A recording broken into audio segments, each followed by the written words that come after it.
Right, so let's take a look at this. This is most pressures by a team this season, and it kind of shows you just how much the Browns struggled. So the Chiefs were top with 178, Jaguars and Eagles 168, Cowboys 160, Giants 155.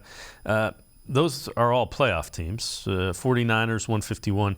Then you go down, Browns were third worst at 104.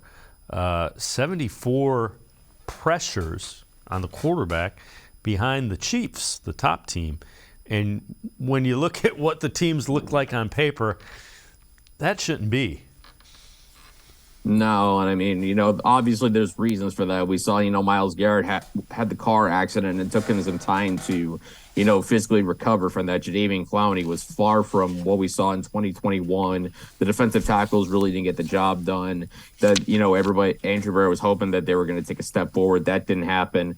And I think, with the other guy that really doesn't get mentioned in this is Alex Wright, and he's a guy, coming into last season, I wasn't expecting too much from because all the scouting reports said that he still had a lot of work to do. He was very raw, and you could kind of see that just wasn't quite producing. That's okay, because I mean he was out there, he was being aggressive, he was working hard. Now he just needs to kind of hone his technique, and I think getting Jim Schwartz in the building is really going to help his development. But bottom line is they just did not get enough from pressuring the quarterback. It seemed like there were too many times the quarterback had so much time to throw. And I don't care how good your secondary is, and the Browns have a pretty good secondary.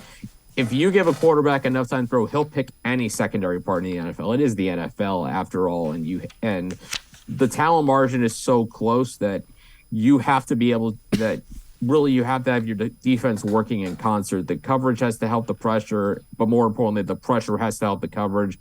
And the pressure did not help the coverage last season really much at all.